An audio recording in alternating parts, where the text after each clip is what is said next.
La repousse paradoxale. Voici le grand sujet de la rentrée et de l'épilation laser en général. On explique la repousse paradoxale par paradoxalement, j'ai une repousse de poils. Mais c'est plus que ça, c'est pas j'ai des poils qui repoussent alors que je suis censé ne plus en avoir parce que je fais de l'épilation laser.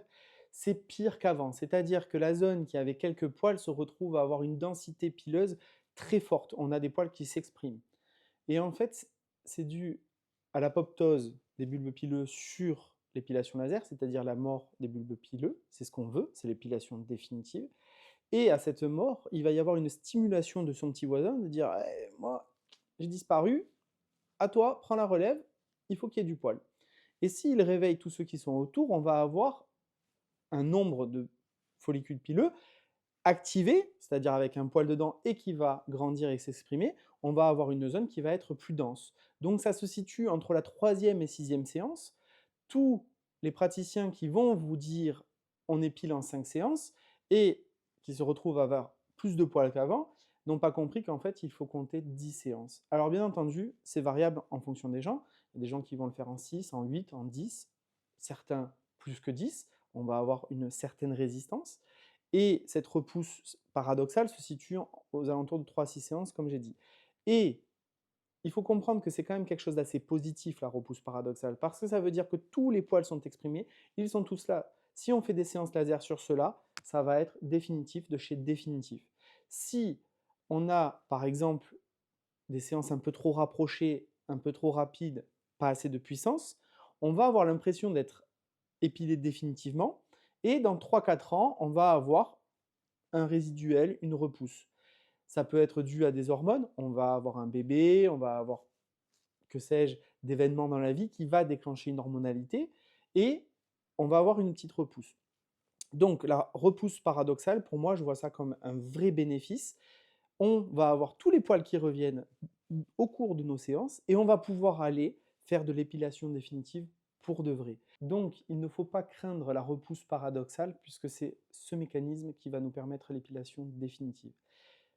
Pour finir sur ce terme-là, la repousse paradoxale, clairement, elle survient au niveau du maillot. On a des zones qui vont être un peu plus bastions, qui vont être un peu plus résistantes, et clairement au niveau du visage. Sur le visage, on va même avoir un phénomène. Imaginons que je décide d'épiler juste la lèvre supérieure. On va avoir les commissures et la lèvre inférieure qui peut prendre une repousse paradoxale, qui peut stimuler les follicules, et il peut y avoir des poils là où il n'y en avait pas avant. Vous venez pour une lèvre supérieure et vous repartez avec une lèvre inférieure qui est stimulée et qui va avoir cette pousse. Il y a des zones qui vont être plus ou moins logiques sur cette repousse. Quand on fait la lèvre supérieure, en fait, il faut faire la lèvre inférieure et récupérer le menton. C'est un peu, comme on peut le voir chez les hommes, le bouc.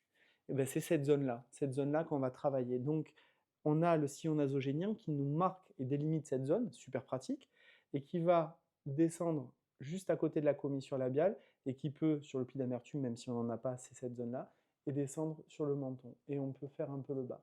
Heureusement, dans ma pratique, je n'ai pas vu de repousse paradoxale qui se faisait vers les favoris, quand on fait que cette zone. Par contre, les favoris, il faut descendre jusqu'à cette zone, donc toujours ce pli d'amertume, il faut faire le favori dans son entier et descendre un petit peu sur le retour mandibulaire, parce qu'on pourrait avoir une stimulation. Par contre, il n'y aura pas de stimulation dans le cou, les follicules pileux ne se réveillent pas, il n'y a pas de repousse paradoxale à ce point. Donc il faut comprendre sur le visage qu'on ne peut pas s'amuser à proposer une toute petite zone, parce qu'en fait, elle va stimuler d'autres zones à côté. Mais si je vous en préviens et je vous le dis, on commence par la zone entière et au bout des 10 séances, tout va bien. Quand je demande aux patients et aux patientes de se raser au rasoir 48 heures avant, ça va stimuler le poil. Et certains poils qui étaient blancs vont noircir et on va avoir un effet de repousse. Ça n'est pas une repousse paradoxale, c'est une stimulation folliculaire. Le poil blanc duveteux va devenir un poil noir épais. Ça m'intéresse aussi parce que quand il va être noir et épais, je vais taper dessus. Et ça va éviter que ce petit duvet se transforme en poil plus tard. Donc tant qu'on est dans nos 10 séances, il faut absolument stimuler le poil, l'énerver, qu'il devienne fort pour que je tape de plus en plus fort.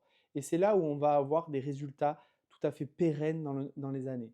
Donc l'épilation définitive, elle est définitive à certaines conditions et à certaines qualités de délai, qualité de tir laser et d'approche, la manière dont on demande aux patients de se comporter avant la séance et après la séance. Donc c'est un tout. La repousse paradoxale, pour moi, n'existe pas vraiment.